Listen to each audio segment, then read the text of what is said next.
नमस्कार सभी शिव भक्तों को मंजू पंत का सादर प्रणाम। यथायोग आइए शिव महापुराण के शत रुद्र संहिता खंड में प्रवेश करते हैं। पहले सभी भगवान जी का आवाहन करना। गजाननं भूतगणादि सेवितं कल्पितजम्बूफलचारुभक्षणं उमासुतं शोकविनाशकारकं नमामि विघ्नेश्वरपादपङ्कजम् नीलाम्बुजामलकोमलांगं सीतासमारोपितां भागं पाणो महाकायचारुचापं नमामि रामं रघुवंशनाथं कर्पूरगौरं करुणावतारं संसारसारं भजेन्द्रहारं सदा वसन्तं हृदयारविन्दे भवं भवानी सहितं नमामि। त्वमेव माता पिता त्वमेव बन्धुश्च सखा त्वमेव विद्या त्वमेव सर्वं मम देव गुरुर्ब्रह्मा गुरुर्विष्णु गुरुर्देवो महेश्वर गुरु साक्षात् परब्रह्म तस्मै श्री गुरुवे नमः। आनंदी आनंद कर सब संकट दूर, जो सेवक शरण पड़े सदा रहे भरपूर। तुम दाता हम मांगता दिया तुम्हारी खाए, तुम ऐसी जगदाता माता और छोड़ तुम्हें कहाँ जाए हम। सदा भवानी दारिणी सिद्धि करें गणेश, पंचदेव रक्षा करें ब्रह्मा विष्णु महेश। सर्वे भवन्तु सुखिनः सर्वे सन्तु निरामया सर्वे भद्राणि पश्यन्तु मा कश्चित् दुःखभाग् भवेत् मा कश्चित् दुःखभाग् भवेत्।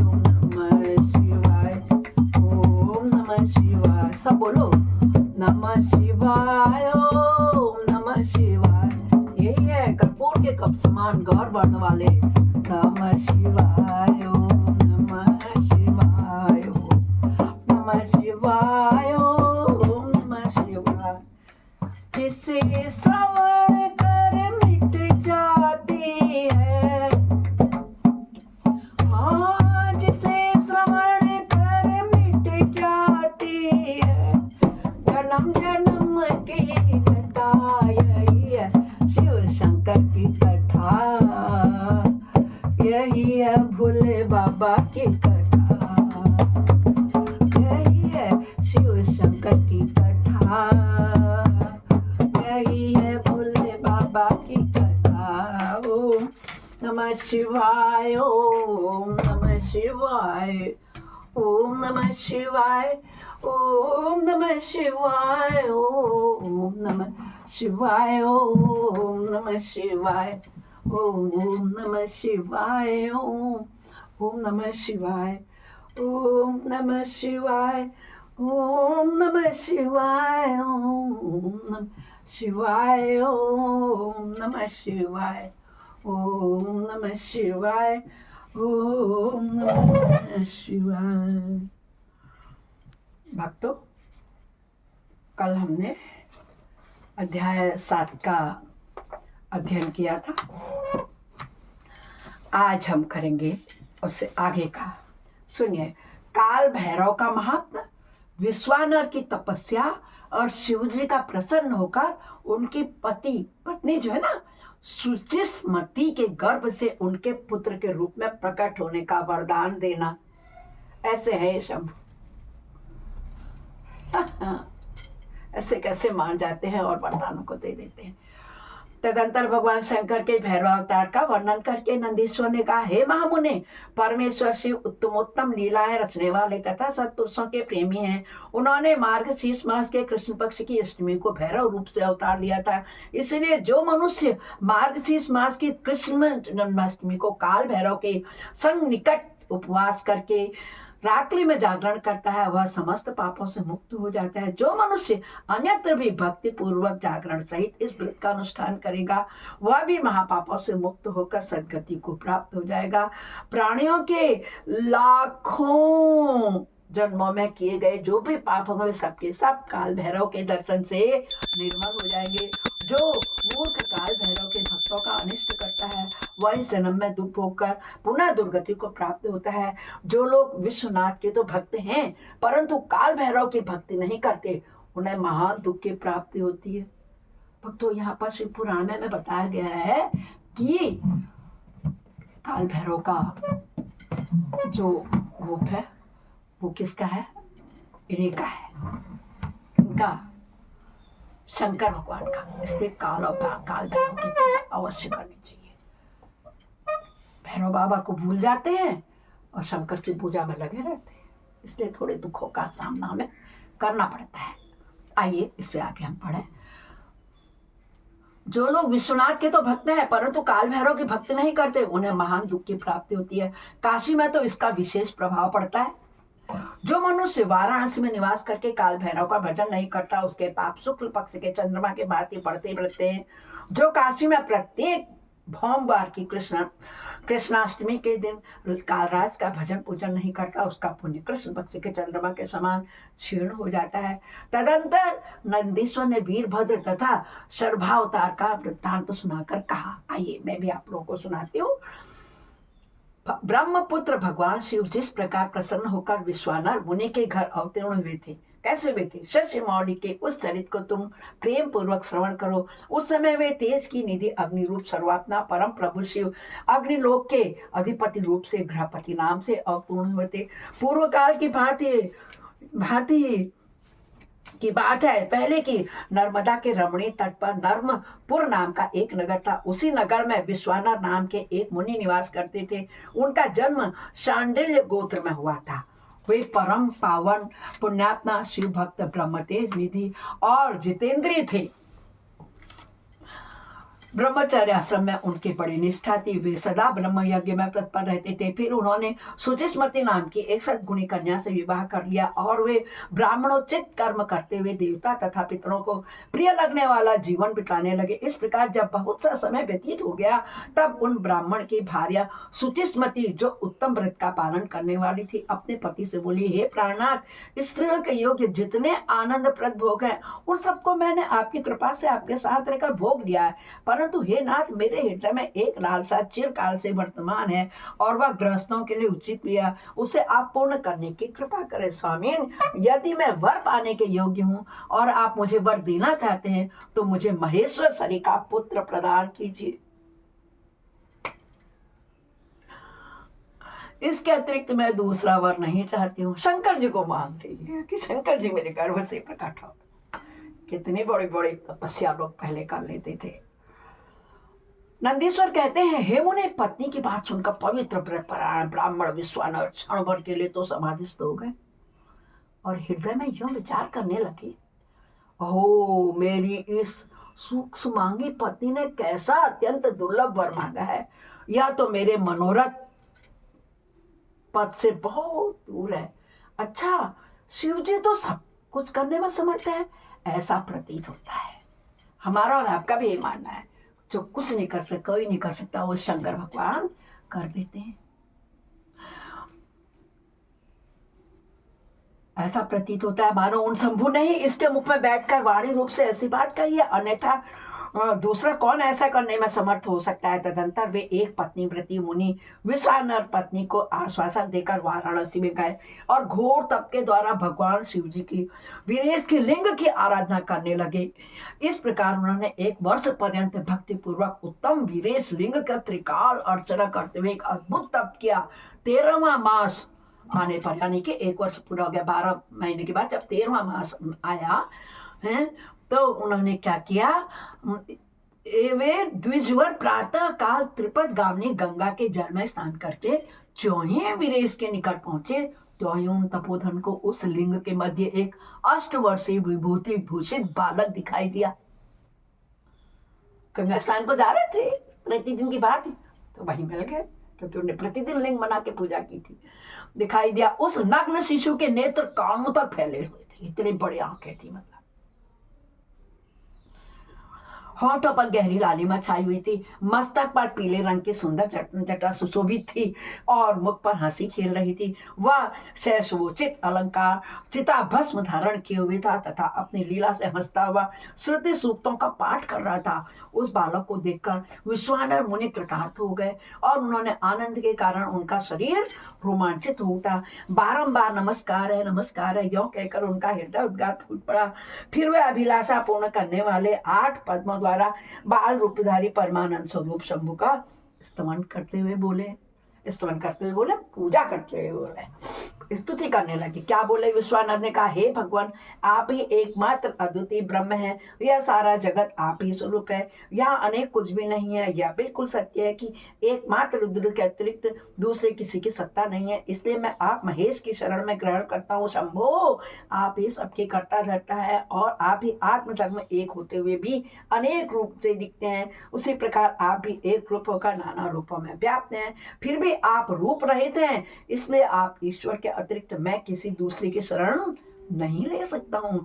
जैसे रज्जु में सर्प, सीपी में चांदी, मृग मरीचिका में जल प्रवाह का भान मिथ्या है, उसी प्रकार जिसे जान लेने पर यह विश्व प्रपंच मिथ्या भाषित होता है, उन महेश्वर की शरण मैं लेता हूँ, हे शंभो। जल में जो शीतलता है, अग्नि में जो दहकता है, सूर्य में जो गर्मी है, चंद्रमा में जो आह्लादकारिता है, पुष्प में जो गंध है, दुग्ध में जो घी वर्तमान है, वह आपका ही स्वरूप है। अतः मैं आपकी शरण में हूँ।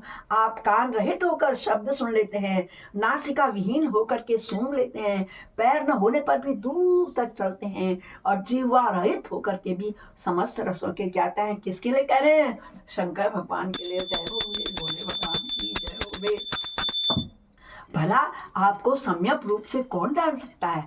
इसलिए मैं आपकी शरण में आ जाता हूँ। ईश, आपके रहस्य को न तो साक्षात वेद ही जानता है, न विष्णु, न अखिल विश्व के विधाता ब्रह्मा, न योगेंद्र और न इंद्र आदि प्रधान देवताओं को इसका पता है, परंतु आपका भक्त उसे जान लेता है।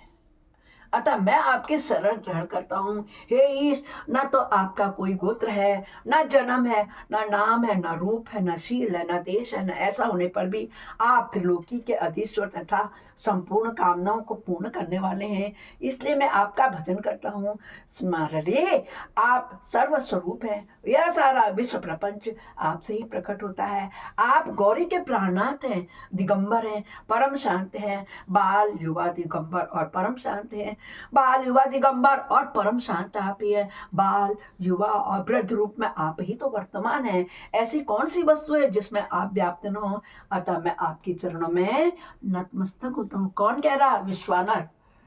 किससे कह रहे हैं? शंकर जी को जल में गंगा नदी में जब गए देख करके प्रसन्न होके। अब नंदीश्वर कहते हैं सुनो, नंदीश्वर सुना रहे ना ये सारी कहानी सनकादि ऋषियों को। वो कहते सुनो हे मुने, यो स्तुति करके विप्रवर विश्वानर हाथ जोड़कर भूमि पर गिरना ही चाहते थे, तब तक संपूर्ण उद्धव के भी वृद्ध बाल रूपधारी शिव परम हर्षित होकर उन भूदेव से क्या बोले? बाल रूपी शिव ने कहा, मुनि श्रेष्ठ विश्वानर, तुमने आज मुझे संतुष्ट कर दिया। भूदेव, मेरा मन परम प्रसन्न हो गया है, अतः अब तुम उत्तम वर मांग लो। यह सुनकर मुनि श्रेष्ठ विश्वानर कृतकृत्य हो गए और उनका मन हर्षमग्न हो गया। तब वे उठकर बाल रूपधारी शंकर जी से बोले। क्या बोले? प्रभावशाली महेश्वर, आप तो सर्वांतर्यामी हैं, ऐश्वर्य संपन्न, सर्व तथा भक्तों को सब कुछ दे डालने वाले हैं। भला आप सर्वज्ञ से कौन सी बात छिपी है? फिर भी आप मुझे दीनता प्रकट करने वाली याचना के प्रति आकृष्ट होने के लिए क्यों कह रहे हैं? वो तो सब जानते हैं ना। वही मैं कहती हूँ कि आप लोग मंदिर जाते हैं, वहां जाके हे भगवान मुझे बेटा दे देना, हे भगवान मेरी बेटी की नौकरी लगा देना। कुछ नहीं, जहाँ आप दर पर पहुंच गए ना, वो सब जानते हैं। किसी दर में पहुंचे, दुर्गा, काली, राम, कृष्ण, सीता माता, शंकर, राम, ब्रह्मा, महेश, वहां जाके जब दूर आप दर्शन करने आते तो प्रेम मगन के दर्शन कीजिए। उनके मुंह को निहारिए, उनके चरणों को निहारिए, उनके बदन को निहारिए, उनके शरीर को निहारिए, उनके चरणों में वंदना कीजिए। वो सब जानते हैं आपको क्या क्या चाहिए, कब कब देना है, क्या सब लिख कर के लाए, आप सब मिलेगा आपको। वहां आंखें बंद करके मत रहिए भक्तों। मैं आपसे फिर कह रही हूँ एक बार, जब भी मंदिरों में जाए आंख खोल के भगवान की बहुत श्रद्धा भाव से उनके दर्शन कीजिए, आनंद उठाइए। तो कह रहे हैं, तो शंकर जी ने कहा मांगो, तो कहता आपको तो सब पता है, आप मुझसे क्यों ऐसी बात कह रहे हैं मांगने के लिए।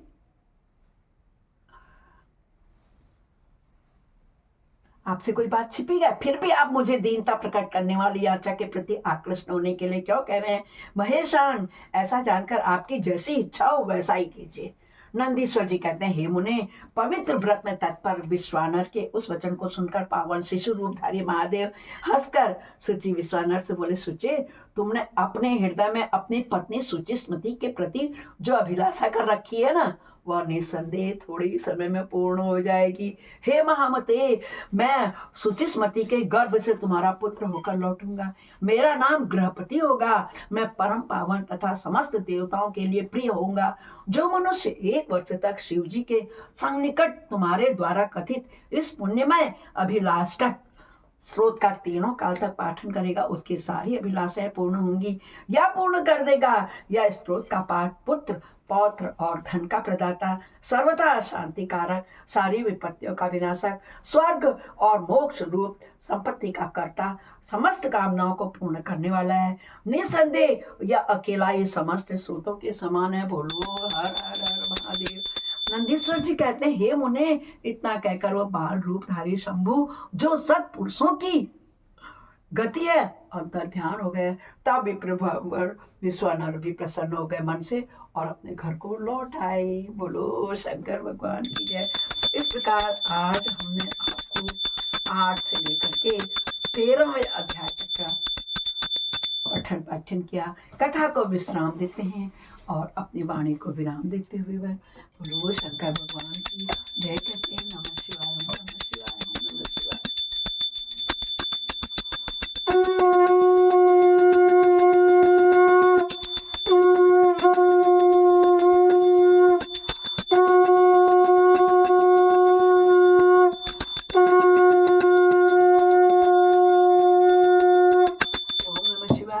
शिवाय, ओम नमः शिवाय, ओम नमः शिवाय, ओम नमः शिवाय, नमः शिवाय, शिवाय। अपराध सहस्राणि क्रियन्ते अनिशमया दासोऽहमिति मां त्वां क्षम्यस्व परमेश्वरी। आवाहनं न जानामि विसर्जनं, पूजां च न जानामि क्षम्यतां परमेश्वरी। मंत्रहीनं क्रियाहीनं भक्तिहीनं सुरेश्वर, यद् पूजितं मया देव परिपूर्णं तदस्तु मे।